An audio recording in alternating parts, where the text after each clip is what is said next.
Hello, this is 5 Years and Counting, Keeping Pet Alive, and I am Rose Thomas. So I want you to think back to the year 2012. There were a few games that came out, Borderlands 2, Mass Effect 3, this small game known as Candy Crush. But there was actually another game named Pet Rescue Saga, and that is the game I work on. This October, it'll be 6 years old. We have over 2,000 levels and a steady player base of over 4 million people. So to give you some perspective, the population of Croatia is actually lower than the number of players we have. I work on a small team of about 17 people. I forgot, who am I?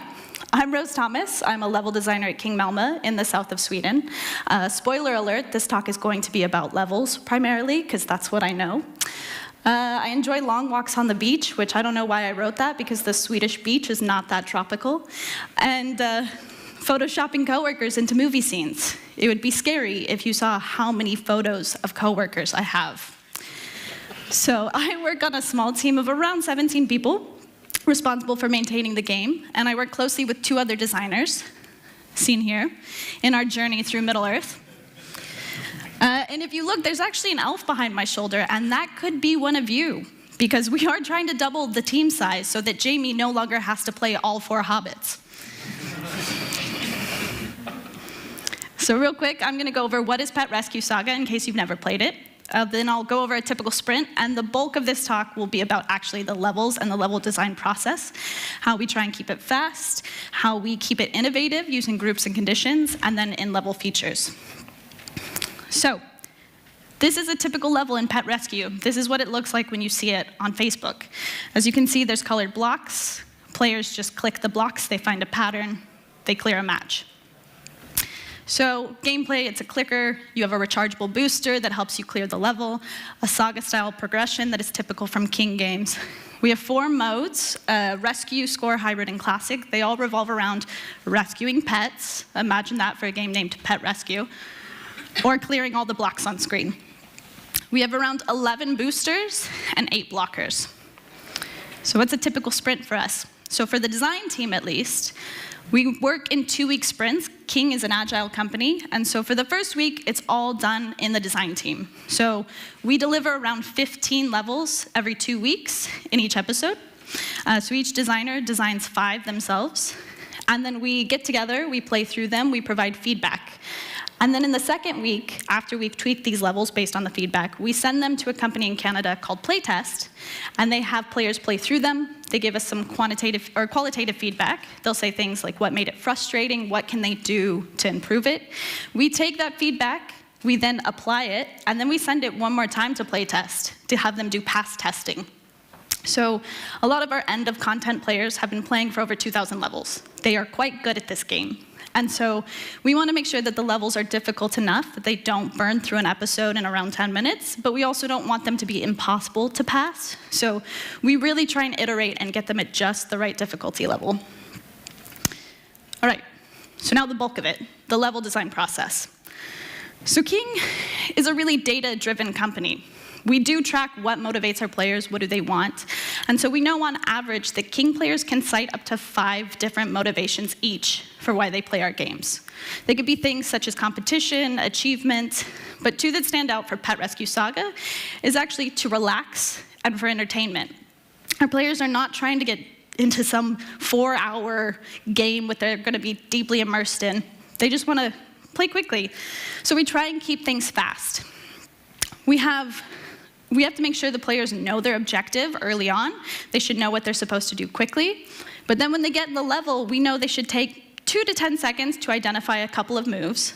And then within that, a few seconds to find 1 to 3. And finally, they should only take about 2 to 3 seconds to execute them. We don't have cascades, so a lot of the time this is very quick. Just to clarify, these are all estimations. We don't actually have tracking, but the point is that players should be able to quickly figure out what they're supposed to do and find patterns. And also, we know that it should be easy at the beginning and then ramp up in difficulty in the end. If the players are to fail, it should be within the last part of the level. So we last added a new blocker almost 2 years ago. It was this pixelated vine flower here, not my best Photoshop work. And that was added in level 1498. And to clarify, when I wrote this, we were at level 2247 that was live. So it's been a little while. So how do we keep things complex? How do we up difficulty? Because a lot of the times you can use boosters to add complexity and difficulty. And we use what we call groups and conditions. And I'm going to try and explain these simply and quickly. So groups, here it says a collection of blockers, blocks, and boosters. I don't know who wrote this. It's not quite accurate. They can actually only be one item inside a group. In our editor, it shows as one unit, and then we can place it on the board anywhere. And basically what it does is we can put anywhere from 1 to 10 different items inside of it. And when it displays to the player, the code picks one of those items and shows it to the player. And so this allows us to add some controlled randomness. We can say, I want a 25% chance of a blocker appearing in this corner, and the code has a chance of doing that. So to give you an idea, this is what the inside of a group might look like. We have 8 different blocks. 4 of them are covered in mesh, which is one that you need 2 matches to clear. And you can see they're weighted at 15% for the mesh, a probability of that showing, and 100% for those 4 blocks. So the code would go through and pick one of those, display it to the player. And we can use these in a lot of interesting ways. So I'm going to show you an example. This level here looks pretty simple. We have 5 colors and the pet box. No real obstacles on the screen. But if you looked at it in our editor, you would see there's actually 53 different groups. So all of those colored blocks are in a group, and the designer made it in such a way that when you clear, say, those 3 yellows, when it refills, you'll only have 2 yellows, and there's always the same ratio of all the colors. So if you cleared the blue, you'd get back 5 blues instead of 6. So this is what it looks like in our editor. All of those on the right-hand side is all the different groups that this designer created. And those are all placed on the board and set to refill in different rows. So now, to recap, groups are a collection of blocks and boosters. We can set the probability as designers, and they're good for adding controlled randomness to the board. So now, I'm going to talk about conditions. These aren't quite the same, but they are an element within the individual groups. And these say when those items will spawn and what conditions need to be met for them to spawn. So this is an example of the conditions we have. You can see there's things like among columns. This means we say, okay, this blocker can only spawn in columns 1 or 5. We have things like targets reached. We have scroll progress. So if a player is 75% of the level, 75% of the way through the level, we can say, okay, we want to ramp up the difficulty here, make it so that some sort of blocker will spawn. So we can kind of create these paths where it definitely starts out easy and then gets harder near the end based on spawning and these conditions. So this is another level within the editor that we're going to look at the conditions on. So you can see this is a lock. This is one of the groups that I mentioned can have just 1 item in it. And then the designer said, okay, it can be used for refill, only refill 1 at a time, and it says, okay, there can be 0 other locks on the board. It can only spawn in column 2. There can only be 1 pet on board, and there can only be 1 bring down any, which I'll explain what that is in the next picture. So we've set up all these things that are very strict about where this lock ends up. So this is what it looks like in the level. You can see the lock is there in column 2. There's 1 pet. There's 1 bring down any there in the bottom left corner, which is used to clear a row. And then we've got all these blocks here. So actually in this level, we have 2 conditions on the red and blue blocks that dictate how and where they spawn. We have 2 conditions on the line blaster that dictates where and how it spawns, 4 on the block or on the lock, and 2 on the pet itself. So we have this very controlled idea of what spawns where. And we use this to create strategies. So like I said, we can make these maps of how difficult the level is, starting from the beginning to the end.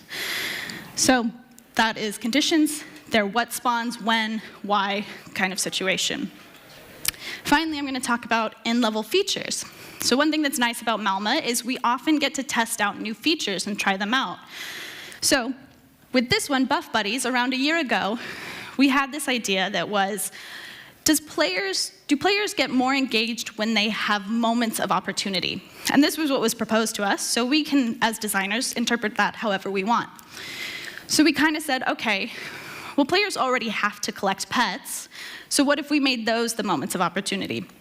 And we created this idea called Buff Buddies. And originally, we only had this for a few percentage of our players, just to see if they liked it. Buff Buddies, essentially, are special pets. They spawn the same way as other pets, but it's random when they appear. And you have 3. You have the bronze dog, the silver cat, and the gold panda. So Buff Buddies, when you collect the silver, or you have to collect the bronze dog, then the silver cat, then the panda. And if you don't do it within a certain time, your meter runs out, you have to start over. The bronze dog each one adds a special booster. So the bronze dog is a score multiplier. The silver cat, on top of that score multiplication, charges up your booster faster. And then the gold panda gives you a special bomb called the Buff Buddy Bomb that clears the entire board. So it's very powerful, very useful. So we gave this to just a few percentage of players to see how they felt about it, if they liked it, if this was a good feature. And we actually saw a great increase in engagement and gross bookings. And it is now a regular feature in the game. You can see these pets, you can collect them, save them, whatever you want. You could leave them on the board if you just don't care. So those are Buff Buddies.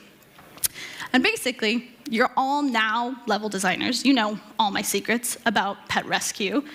So if you're interested, like I said, we are hiring. You can check out the jobs there. Or Isa Tappy is also here in the front row in the King t-shirt, so you can speak to her if you're interested. Thank you. Any questions?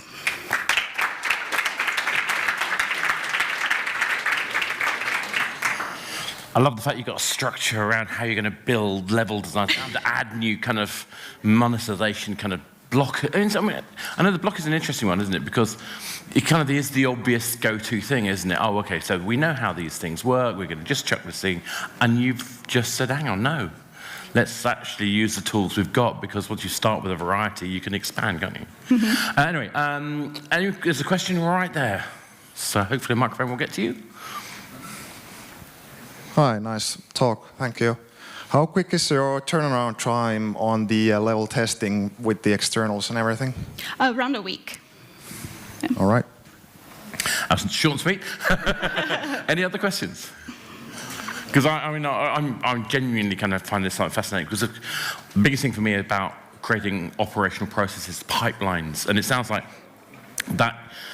I often find the agile method can be problematic in that kind of circumstance, because it's great for saying, okay, we're going to do some iterative work, it's going to have an outcome, but doing that within a tight framework doesn't always allow you to have a long-term strategic view at the same time. How do you deal with that? I mean, it's definitely something we've talked about a lot. We have regular meetings where we talk about, okay, is this working? Should we improve our sprint processes? Should we change, release date? What do we do? And so I think the way we deal with it is just very good communication, always keeping the lines of communication open and discussing and making sure it still works for everybody, that no one's getting tired or not feeling creative. And so that's what we do. It's one of the things I have a problem with when I'm trying to communicate the difference between running games as a service rather than just releasing a game, is that mindset change. And it's often a big challenge to get people to think about what are their long-term objectives as well as their short-term ones. There's a question in it. Anton. Hi, Rose. Great talk. Thank you. The question was about your tool to create the levels. Is that the framework that you use for all of the King games, or is that just in the Malmo studio? That's just in the Malmo studio. It was developed in-house. So fantastic. No wonder you can iterate, and you've got up to 2,200 levels so far. Yes. So I think we actually released another episode. So it's like 2,263, something like that. So is that all? Is there an end game? Is my final question. Not anytime soon. Cool.